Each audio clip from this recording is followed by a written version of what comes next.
आज की इस वीडियो में हम यह सीखेंगे कि यदि कोई संख्या हमें p बटा q के रूप में दी गई है तो क्या हम बिना विभाजन के ये पता कर सकते हैं कि वो शांत होगी या अशांत।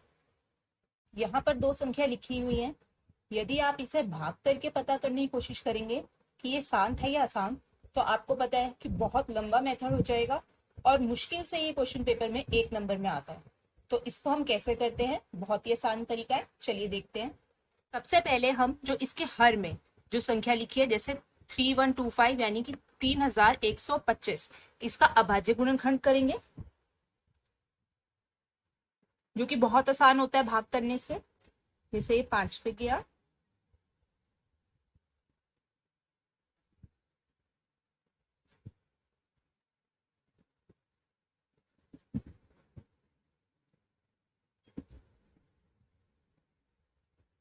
अब मान लीजिए अगर ये पेपर में सिर्फ एक ही नंबर का क्वेश्चन आ रहा है और आपको सिर्फ हाँ या ना में उत्तर देना है, तो इसका उत्तर होगा हाँ, यानी कि ये संख्या हमारी शांत है।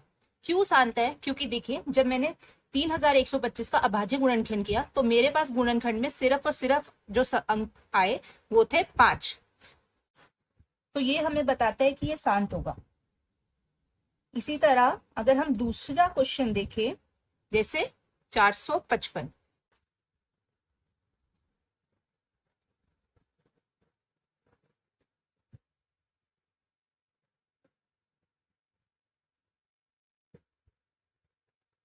वो आया 5 7 13, तो उत्तर हुआ नहीं, यह संख्या शांत नहीं है।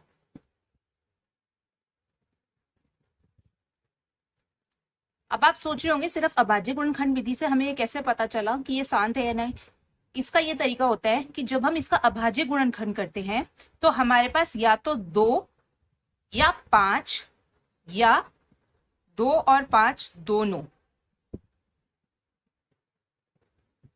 अगर अभाज्य गुणनखंड में सिर्फ यही अंक आते हैं तो वो कहलाता है शांत। अगर इसके अलावा कोई भी अंक आ जाए, जैसे 455 में आप देख रहे हैं 5 7 13, तो 5 के अलावा यहाँ 7 भी है 13 भी है, तो यह संख्या हमारी जो बनी 64/455 हमारी शांत नहीं होगी। तो बहुत ही आसान तरीका है शांत या अशांत बताने का। यदि आपका प्रश्न आता है और आपसे सिर्फ ये पूछा जाता है कि ये शांत है या अशांत, तो आपको कोई जरूरत नहीं है पूरा भाग करने की। सीधा सीधा आपका जो हर में संख्या लिखी होगी हम उसका अभाज्य गुणनखंड करेंगे, और यदि हमारे पास सिर्फ 5, सिर्फ 2 या 2 और 5 दोनों आते हैं तो हम लिख सकते हैं शांत है। अगर इसके अलावा कोई और संख्या आती है, जैसे यहाँ 7 और 13 थी, तो हम लिख देंगे नहीं, यह शांत नहीं है, यह संख्या क्या बनेगी, अशांत। चलिए कुछ उदाहरण और देखते हैं। यहाँ पे 4 संख्या ली है जिसको हमें ये बताना है कि वो शांत होगी या अशांत। अब देखिए यहाँ पे ये कुछ नहीं है, तो इसका मतलब ये आपस में गुणा हो रहे हैं।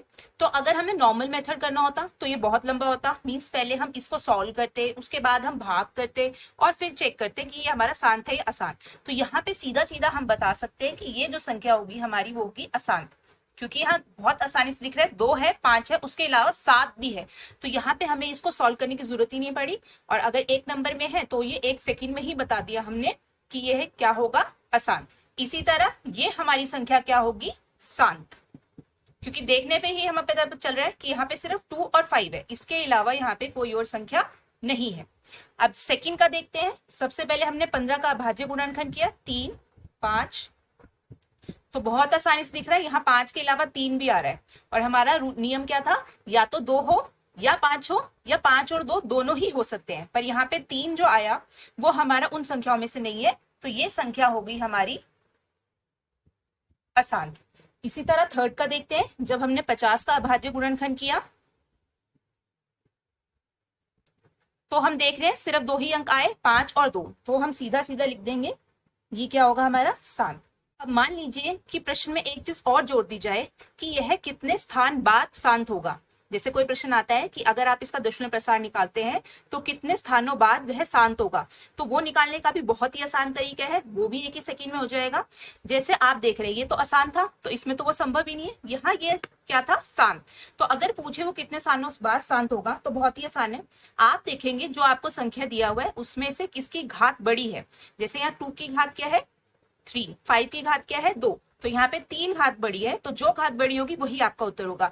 मीन्स यहाँ पे वो 3 स्थानों बाद शांत होगा। तो आपको यहाँ फिर से भाग करने की जरूरत ही नहीं है, आप बहुत ही आसान तरीके से निकाल सकते हैं कि वह 3 स्थान बाद हमारा शांत होगा। इसी तरह ये आसान था, इसको हम छोड़ देते हैं 50। अगर हम 50 को लिखें तो 50 क्या लिखा जाएगा, 2 गुणा, क्योंकि 5 2 बार रिपीट हो रहा है तो 2, तो 2 गुणा 5 की घात 2। तो अब यहाँ पे 2 की कोई घात नहीं है, मतलब वहां पे 1 होगा। 5 की घात क्या है, 2। तो हम बहुत ही आसानी से बता सकते हैं कि ये 2 स्थान बाद शांत होगा। तो ये बहुत ही आसान तरीका है, आप बहुत ही आसानी से कर पाएंगे। क्वेश्चन ये आते हैं सिर्फ 1 नंबर में, तो आप अगर उसमें पूरा भाग करते रहेंगे और उसके बाद चेक करेंगे कि वो शांत है या अशांत, या वो कितने स्थान बाद शांत होगा, तो आपका समय काफी इसी प्रश्न में निकल जाएगा। तो 1 नंबर के प्रश्न में इतना समय नहीं देना चाहिए, और खासकर तब जबकि वो बहुत आसान हो। तो यहाँ पे हम बहुत ही आसानी से बता पाएंगे कि कौन सी संख्या शांत है और वह कितने स्थानों बाद शांत होगी।